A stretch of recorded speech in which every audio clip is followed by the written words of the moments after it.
Ang swerte ni Carla actually, no? Kasi si Kalinga Prab guys, he has the capability na kumbaga kung paano ma-prolong, no?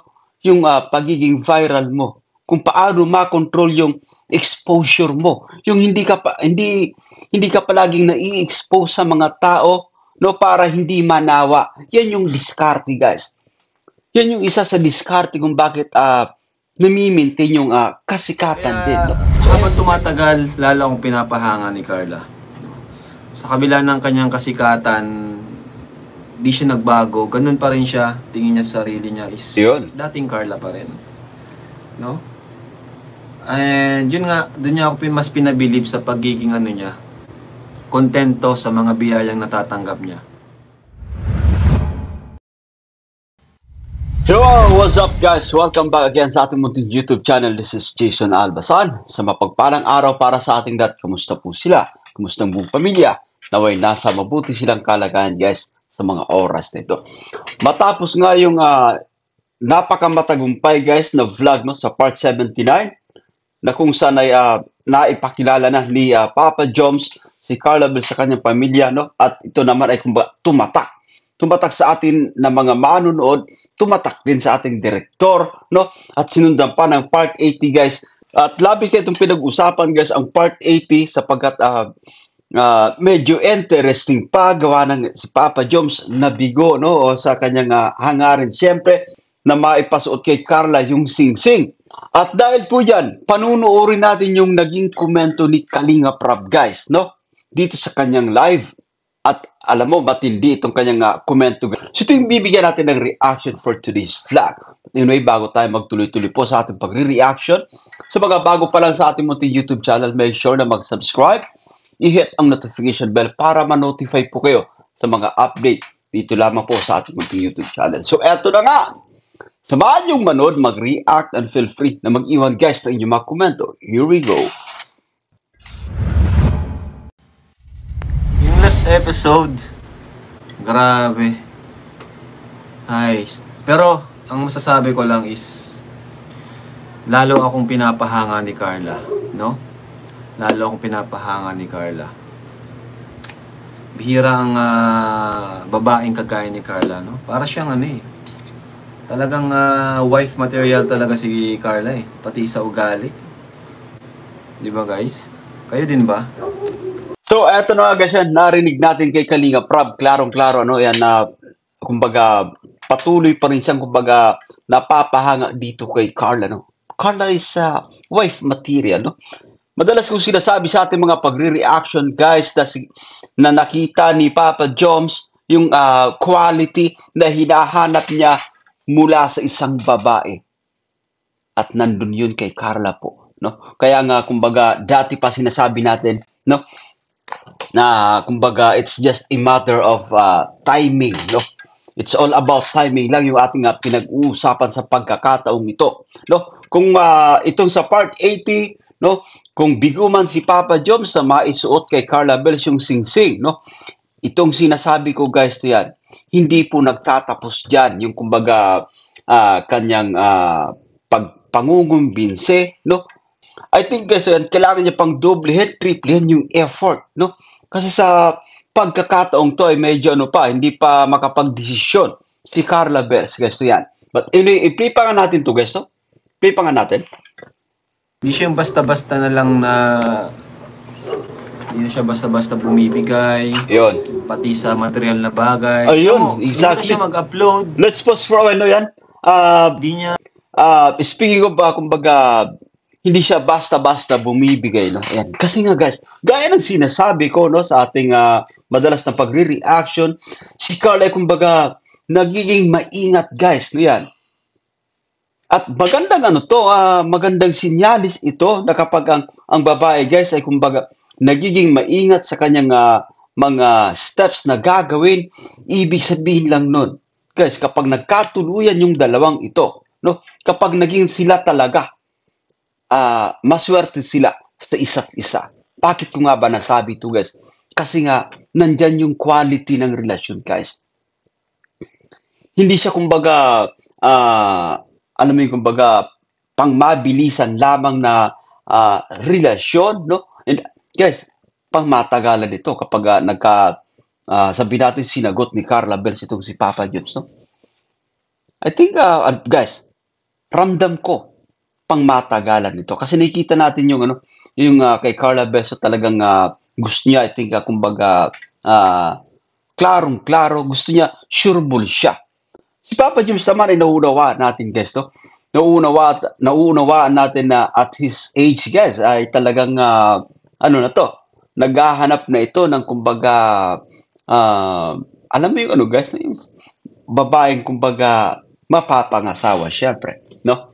Yan, real talk lang tayo dito, guys, so yan. At, Carla, gaya ng nabanggit ni Kalinga Prab, guys, hindi siya, kumbaga, materialistic, guys, na yan. Kontento, guys. Kontento si Carla Bells, no? Kung ano yung meron sa kanya. Kaya nga, labis din siyang napamahal sa mga supporters, guys. Mga sponsors na yan. Di niya sinasamantala yung kasikatan niya. Doon niya ako pinahanga, di ba? Kung iba yon na may ganong YouTube channel, Yun. ma-live yun araw-araw, ma-upload ng vlog. Okay, guys, let's pause for yan. Tama.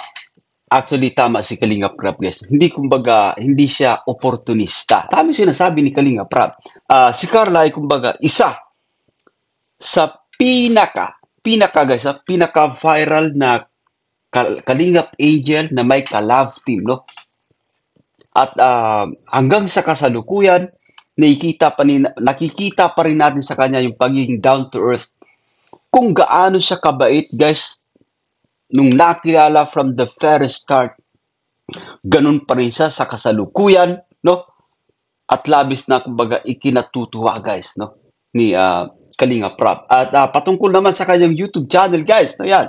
Si Carla, nandun yung focus sa kanyang priority, guys. Isa sa kanyang mga priority ay, kumbaga, pag-aaral, no? Kanyang mga magulang, no? Kaya nga, guys, kahit may YouTube channel na si Carla, no? Ay hindi siya, kumbaga, basta-basta nagba-vlog, no? Ayan. Hindi siya basta-basta nagla-live at alam natin na, kumbaga, kapag ginawa niya ito, kumbaga, guys, makakapag-produce ito ng revenue, no? Yan. Nandiyan na, actually, sinasabi ni Kalinga Prab, nandiyan na. Kasi may channel na si Carla Bells na yan. Ano na lang, no? Kumbaga, mag-live na lang or mag-vlog, guys. Makikita na ng pera si Carla. Pero, she focuses on sa kanyang family, guys. No? Sa kanyang goal, sa kanyang pag-aaral. Siyempre, ito yung nakakatuwa, guys. Bawat hakbang ni Carla po, bawat hakbang na kanyang gagawin ay naka-align. Properly aligned yan, no? Kay Kalinga Prab. Sa Team Kalingap, siyempre, guys. So, yan. Diretso pa natin. Ano siya, guys? Andyan na yung biyaya. Pero, hindi siya nag-a-upload nga eh. Okay. Hindi siya nag-a-upload, guys. Di ba? Kaya, habang tumatagal, lalo akong pinapahanga ni Carla. Sa kabila ng kanyang kasikatan, di siya nagbago. Ganun pa rin siya. Tingin niya sa sarili niya is Yun. dating Carla pa rin. No? And yun nga, doon niya ako mas pinabilib sa pagiging niya, kontento sa mga biyayang natatanggap niya. Imagine, may ganun kang YouTube channel na kahit every upload mo, mag-aabot ng 100k. Sigurado 100k ang every upload niyan. Pero di niya talaga yun,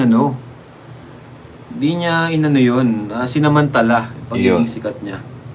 No, kasi kung kasi yan, tama yung sinasabi ni Kalinga Prab, kumbaga hindi sinasamantala, no, ni Carla Bells, yan. Kasi gaya nga ng nasabi ni Kalinga Prab po, no, yan, kung iba-iba pa, guys, so kasi sikat na sikat siya, may channel na, at of course, nandyan yung mga sponsors na madalas magpalipad, guys, no. I think kung iba-iba pa, baka inaraw-araw, guys, yung pagla-live, inaraw-araw yung pag-upload, guys, no, yan. So, nakakatuwa kasi, tawag dito, si Carla Bells ay talagang sumusunod din, guys, no? Sumusunod kay Kalinga Prab bilang isang kuya, no? Bilang, kumbaga, nag-handle sa kanya, bilang, kumbaga, manager niya na rin, no? Kasi under management ni Kalinga Prab yung channel ni Carla Bells na yan. Ang swerte ni Carla, actually, no? Kasi si Kalinga Prab, guys, he has the capability na, kumbaga, kung paano ma-prolong, no? Yung pagiging viral mo. kung paano makontrol yung exposure mo. Yung hindi ka palaging nai-expose sa mga tao, no, para hindi manawa. Yan yung diskarte, guys. Yan yung isa sa diskarte kung bakit nami-maintain yung kasikatan din, no. So every time na may mga vlogs, guys, to yan, talagang panunuorin kasi nga nasasabik din na mapanood, na makita, no, si Carla Bells kahit sa YouTube, guys, no yan. Okay, play pa nga natin. Talagang ano pa rin siya, no? And bawat live niya, papaalam po yan sa akin. Yun. Ganyan siya karespeto. Di ba, guys? So yan, nakakatuwa si Carla. Even dun sa last episode, yung mga sinabi niya kay Joms, nakakabilib din po talaga.